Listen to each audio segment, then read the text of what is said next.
Nou, het is een lekker drukke boel er op dat parkfeest, maar wie zijn die mensen nou eigenlijk? Dat ga ik samen met het Limburgs Museum voor jullie uitzoeken.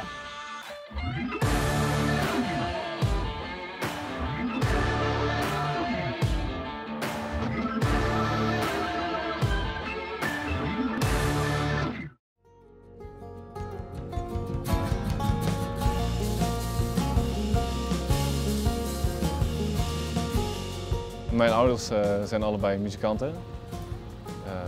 Dus er was vroeger alleen maar muziek eigenlijk. En mijn zus is ook muzikus geworden. Dus ja, we zijn allemaal muzikanten. Het zit in het bloed, denk ik, of zo. Ja. Ik bedoel, ik ben nu al 26 jaar gewoon met muziek bezig. Dus ja, dat moet ook wel invloed hebben. Dus de sporen achterlaten in mijn zijn en in mijn identiteit ook natuurlijk. Ja. Ik weet nog dat ik op de middelbare school zat en het was tijd voor mij om te gaan studeren en ergens anders naartoe te gaan. En ik kon echt niet wachten om weg te gaan om de een of andere rebelse, puberale reden. En toen ik eenmaal in Rotterdam was, toen wilde ik eigenlijk zo snel mogelijk weer terug. Dus, maar ik heb daar echt wel mijn plekje gevonden. Maar ja, ik blijf gewoon een Limburger of zo.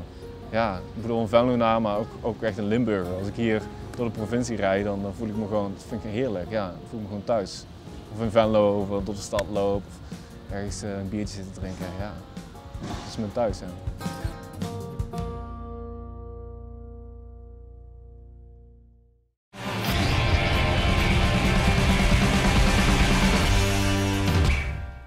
We staan hier bij onze identiteitszuil, want ja, identiteit bestaat natuurlijk niet maar uit één ding, maar is gestapeld. Dus Beer, ik ben eigenlijk wel heel erg benieuwd ja, hoe jouw identiteit er dan precies uitziet. Okay.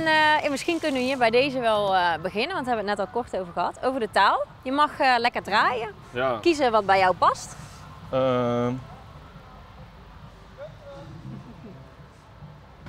Tja, het is een beetje een mengeling, maar ja, ik zou het toch op het Nederlands houden dan, denk ik. Ja. Ja. Want je nummers zijn wel vaak in het Engels. Ja, precies. Ja. Ik heb ook soms wel, als ik dan veel heb gelezen of zo en veel in het Engels heb gelezen en veel heb geschreven en muziek heb geluisterd, dat ik soms een heel klein beetje in het Engels ga denken of zo, maar in principe, ja, het Nederlands dat zit er gewoon in. Ik bedoel, ik kom natuurlijk oorspronkelijk uit Venlo, dus dialect dat zit er ook wel in of zo, maar ik ben in het Nederlands opgevoed. Dus, wat kun je het wel nog, dialect? Ik ken wel een beetje plat praten, maar, ja, maar ik ben altijd een beetje bang dat ik te veel foutjes maak. Dus daarom dat we houden me er een beetje van. Beperkt tot dat met zinnetje. vastelovend dan gaat het, ja, dan doe ik het wel. Ja. Ja, die muziek is natuurlijk een heel stuk, ja, een belangrijk stuk aan jouw identiteit. Ja. Maar waar ik ook wel benieuwd naar ben, is hoe de wetenschap nou tegen jou aankijkt. Dus wie is Beertra volgens de wetenschap? Okay. En daar ga ik even iets voor pakken. Okay. Beschermende kleding. Lekker steriel. Ja, waarom? Want wat ik ga doen, heel spannend, je mag je mond open doen en dan ga ik DNA bij je afnemen. Oké, is goed. Ja, dus zeg maar eens Is goed. En kan je nou tijdens dat ik dit doe een liedje zingen ook, of dat niet? Ja, weet ik niet. Een beetje moeilijk denk ik. Laten we het dan daarbij houden. Okay. Ik ja, ga dit voor jou laten testen. Top, ik ben benieuwd. Wat hoop je dat eruit gaat komen?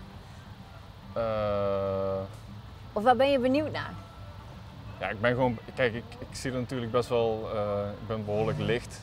Dus ja, ik weet niet in hoeverre ze het kunnen specifiëren. Zoals van West-Noord-Europa zou wel een logische zet zijn. Ja, maar ja, ik zou het heel tof vinden als er gewoon iets super verrassends uitkomt. Ja, heel erg leuk. Maar eigenlijk maakt niet zoveel uit. Ja. Ik ben wel heel benieuwd.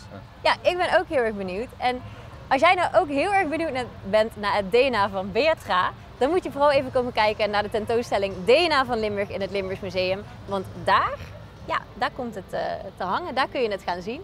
Dus vooral even kijken en weer heel erg bedankt. Dankjewel.